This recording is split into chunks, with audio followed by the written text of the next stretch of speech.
जय माता दी दोस्तों यारों। ये कथा भीष्म पितामह ने युधिष्ठिर को सुनाई थी। असल में भीष्म पितामह का कहना था कि गाय का मूत्र और गोबर इतना गुणवान है कि इससे हर रोग का निवारण हो सकता है। इतना ही नहीं, इसमें माँ लक्ष्मी का भी वास होता है, इसलिए इसे बहुत शुभ माना जाता है। बस यही कारण है कि ये कथा सुना रहे हैं और गाय की पवित्रता भी दर्शा रहे हैं। हमारे हिंदू धर्म में गाय को माँ का दर्जा दिया जाता है। कुछ लोग इसे गाय माँ और कुछ गाय माता कहते हैं। यहाँ तक कि अगर हम शास्त्रों का इतिहास देखें तो गाय भगवान कृष्ण को बहुत प्रिय लगती थी, इसलिए तो वो ज्यादातर समय अपनी गायों के साथ व्यतीत करते थे। ये अलग बात है कि आजकल गाय को खाने की वस्तु के रूप में भी प्रयोग किया जाने लगा है, जिसके लिए बहुत खेद है।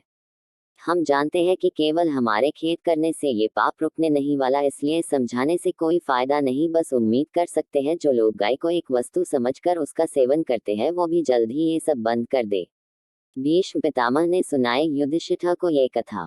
एक बार लक्ष्मी जी ने मनोहर रूप यानी बहुत ही अद्भुत रूप धारण करके गायों के एक झुंड में प्रवेश कर लिया और उनके इस सुंदर रूप को देखकर गायों ने पूछा कि देवी, आप कौन हैं और कहाँ से आई हैं।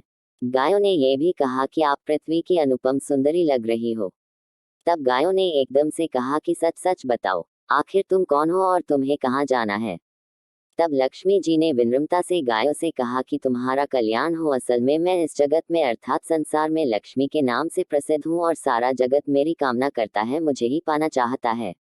मैंने दैत्यों को छोड़ दिया था और इसलिए वे सदा के लिए नष्ट हो गए। इतना ही नहीं, मेरे आश्रय में रहने के कारण इंद्र, सूर्य, चंद्रमा, विष्णु, वरुण तथा अग्नि आदि सभी देवता सदा के लिए आनंद भोग रहे हैं।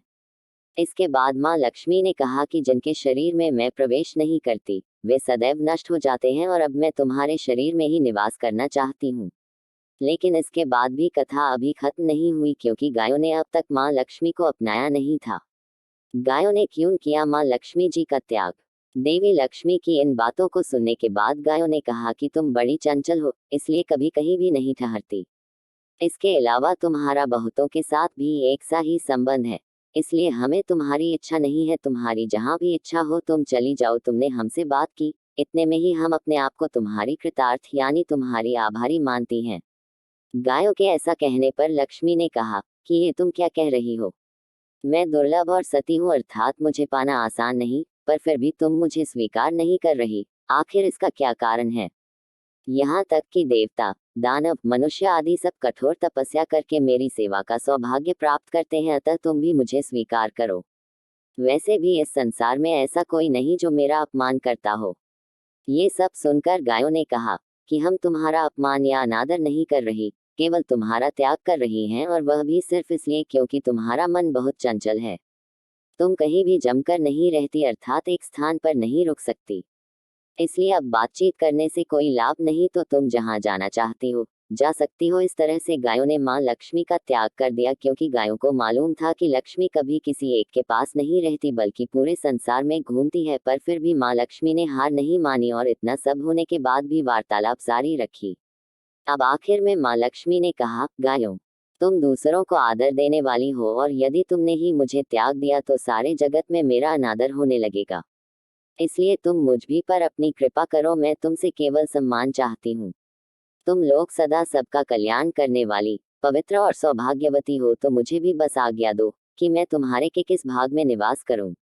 इसके बाद गायों ने भी अपना मन बदल लिया और गायों ने कहा, हे यशस्विनी, हमें तुम्हारा सम्मान अवश्य ही करना चाहिए, इसलिए तुम हमारे गोबर और मूत्र में निवास करो, क्योंकि हमारी ये दोनों वस्तुएं ही परम पवित्र हैं।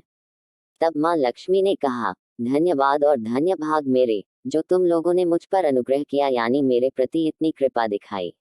मैं अवश्य ऐसा ही करूंगी। मैं सदैव तुम्हारे गोबर और मूत्र में ही निवास करूंगी। सुखदायिनी गायों अर्थात सुख देने वाली गायों, तुमने मेरा मान रख लिया, अतः तुम्हारा भी कल्याण हो। बस यही वजह है कि गाय की इन दो वस्तुओं को लक्ष्मी का ही रूप समझा जाता है। इस कथा को पढ़ने के बाद ये तो समझ आ ही गया होगा कि गाय का धार्मिक ग्रंथों के अनुसार कितना महत्व है। जय माता दी दोस्तों यारों।